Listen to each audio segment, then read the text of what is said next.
আজি 11 মাৰ্চত অসমৰ মাননীয় মুখ্যমন্ত্ৰী ডক্টৰ হিমন্ত বিশ্ব শৰ্মা ছাৰ আহি কিনি Khorsing Terang flyover Diphu cancer centre আৰু বহুত কেইটামান প্ৰজেক্ট তেওঁ অপেনিং কৰি গ'ল মানে ইনগ্ৰেট কৰি গ'ল।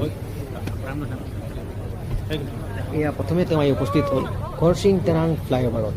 ইয়াতে তেওঁ আজি প্ৰথম এইটো অপেনিং কৰিব। এয়া ইন্দ্ৰজিৎ তেৰাং দাদাই তেৰাং ফেমিলিৰ গ্ৰাণ্ডছন তেওঁক সম্বৰ্ধনা জনাই কিনি ৱেলকাম কৰিলে। তেৰাং ফেমিলিৰ গ্ৰাণ্ডছন গ্ৰাণ্ডডাটাৰ চবেই আজি উপস্থিত আছিলে। এয়া তেওঁ আজি এইটো অপেনিং কৰিলে ফ্লাইঅভাৰটো।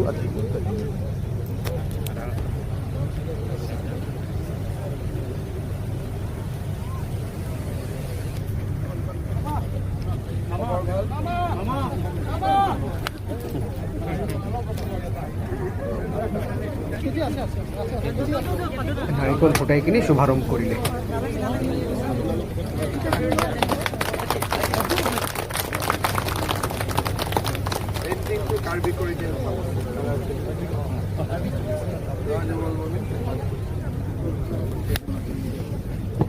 মামা বহুত দুখী। এই আজিৰ পৰা অপেনিং হ'ল খৰচিং তেৰাং ফ্লাইঅভাৰ।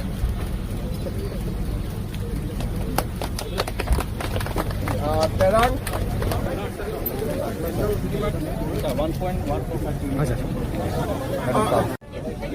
ভাস্কৰ লাহে লাহে